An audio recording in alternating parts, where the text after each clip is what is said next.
Ισίων. Και στην τέταρτη διαδρομή ο Γιογκουρτσόγλου, ο Τούρκος κολυμβητής,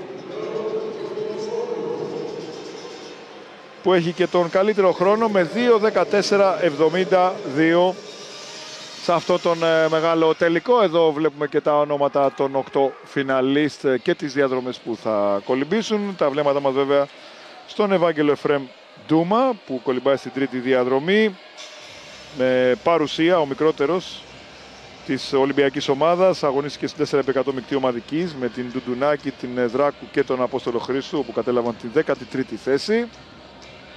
Εδώ ο κολυμβητής του Ολυμπιακού, 17 ετών.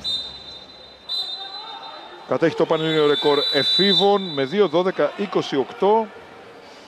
Ένα ρεκόρ που ισχύει και για τους παιδες. Το κατέκτησε με χρυσό μετάλλιο στο Πανευρωπαϊκό Πρωτάθλημα Εφήβων την περασμένη χρονιά. Ένας από τους αθλητές που χτίζει πολλά η Ελλάδα πάνω του.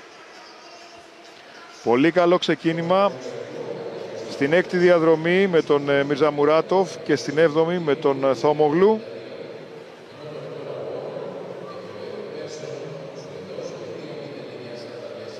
Ο Σαμλίδης, πανελλήνιο ρεκόρ 2.09.72 από το 2012. Να δούμε το πρώτο πέρασμα. Ο Μιρζαμουράτοφ θα στρίψει πρώτος με 29.75. Δεύτερος θα στρίψει ο Θόμογλου. Τρίτος ο Ήλιεμ. Πέμπτος ο Ντούμας. Και πάμε για το πρώτο κατοστάρι. Με τον Μιρζαμουράτοφ από το Καζακστάν και τον Γιοργουτσόγλου από την Τουρκία να έχουν ένα μικρό προβάδισμα. Σχεδόν όλοι μαζί. Ο Γιοργουτσόγλου θα στρίψει πρώτος, δεύτερος θα στρίψει ο Λιέμ, τρίτος θα στρίψει ο Ζαφυρόπουλος και τέταρτος ο Ντούμας. Σχεδόν μαζί, αν εξαιρέσουμε τους δύο αθλητές στις ακριανές διαδρομές, τον Καρνομουράκη και τον Χάρα, οι υπόλοιποι αθλητές είναι σχεδόν μαζί σε αυτό το τρίτο πενιντάρι. Προηγείται στην τέταρτη διαδρομή ο Γιοργουτσόγλου, ο Τούρκος κολυμβητής, ο οποίος έχει και τον καλύτερο χρόνο στα προκριματικά. Είναι αυτός που θα στρίψει πρώτος. Δεύτερος ο Ήλιεμ. Στην τρίτη θέση έστριψε ο Ζαφυρόπουλος και τέταρτος ο Ντούμας. Και πάμε τώρα για το φινάλε. Απομένουν περίπου 30 μέτρα για το τέλος. Ο Γιοργουτσόγλου έχει προβάδισμα σε αυτό το τελευταίο 25. Ανεβαίνει ο Ντούμας, περνάει δεύτερος, ενώ ο Ήλιεφ μένει τρίτος στο 2.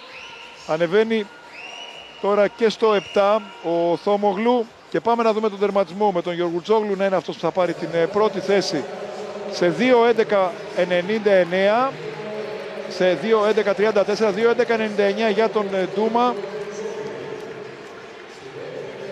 ο οποίος θα πετύχει και νέο πανελλήνιο ρεκόρ εφήβων.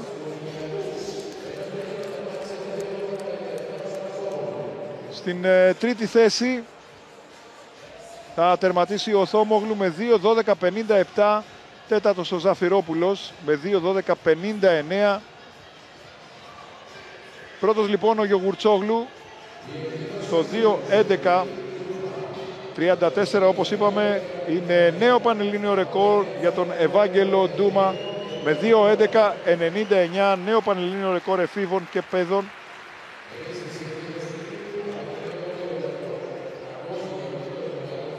Εξαιρετική επίδοση για τον Ευάγγελο Εφραίμ Ντούμα και μαζί ασημένιο μετάλλιο.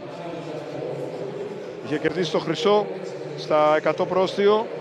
Θα πάρει ένα μετάλλιο, θα πάρει και ακόμα ένα πανελλήνιο ρεκόρ. Τα πανελλήνια ρεκόρ που θα φτάσουμε τα 8 πλέον στη διοργάνωση.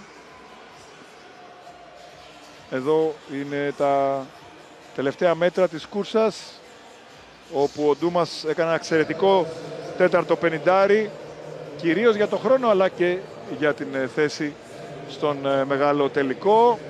Εδώ είναι ο νικητής, ο Γιοργουτσόγλου, Ίδια ηλικία, το 2008 γεννημένοι και οι δύο, οι έφηβοι, πρώτος και δεύτερος. Εδώ είναι τα αποτελέσματα, τα τελικά. Γιωργουρτσόγλου πρώτος, Ντούμας δεύτερος, Θόμογλου τρίτος, Ζαφυρόπουλος, Ήλιεμ, Μουρζαμιράτοφ, Καρνομουράκης και Χάρα. Η τελική οκτάδα σε αυτό το τελικό των 200 μέτρων προσθείου. Και εμείς να πάμε